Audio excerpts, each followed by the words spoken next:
on a travaillé sur la problématique de la fiabilité de l'information, notamment celle trouvée sur Internet. Comment on peut avoir confiance ou avoir un certain degré de confiance sur des informations que l'on consulte.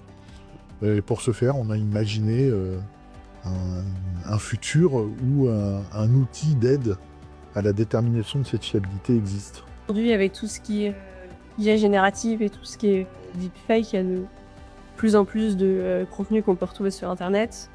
Et donc forcément, il y a un risque accru de trouver des informations qui sont fausses. Et donc c'est un enjeu majeur de société. On n'est pas là pour dire une information est vraie, une information est fausse. On n'a pas imaginé une autorité qui aurait pouvoir de décider quelle est la vérité. C'est pas le but du jeu. L'idée, c'est simplement d'imaginer un mécanisme où on peut garantir qu'une information a été sourcée, recoupée avec d'autres sources indépendantes pour vraiment avoir quelque chose de fiable et rigoureux. Thomas, vous allez nous parler de raisin rouge, d'Alzheimer et de fiabilité de l'information. On a choisi d'être en scène sous la forme d'une petite scène de théâtre qui représente en quelque sorte un journaliste qui fait appel à une question d'un citoyen et qui fait intervenir un expert sur la thématique. L'idée, c'était un article un peu fourre-tout dans lequel on trouvait des aliments qui étaient plus ou moins bénéfiques pour la maladie d'Alzheimer.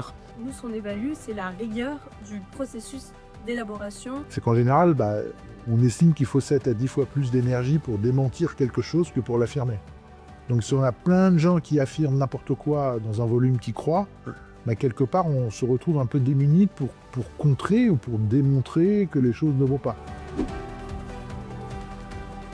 Enrichissant, parce que c'est vraiment l'occasion de se poser des questions sur des thématiques auxquelles on est certes confronté dans la vie de tous les jours, mais qui ne sont pas le cœur de nos études, de nos métiers. J'ai l'impression de m'être enrichi, d'avoir appris des choses, par contre, dans des contextes et des moments auxquels j'avais pas forcément pensé à la base. Un enjeu qui est essentiellement autour de la connaissance et du partage, pas un enjeu chiffré, économique, etc.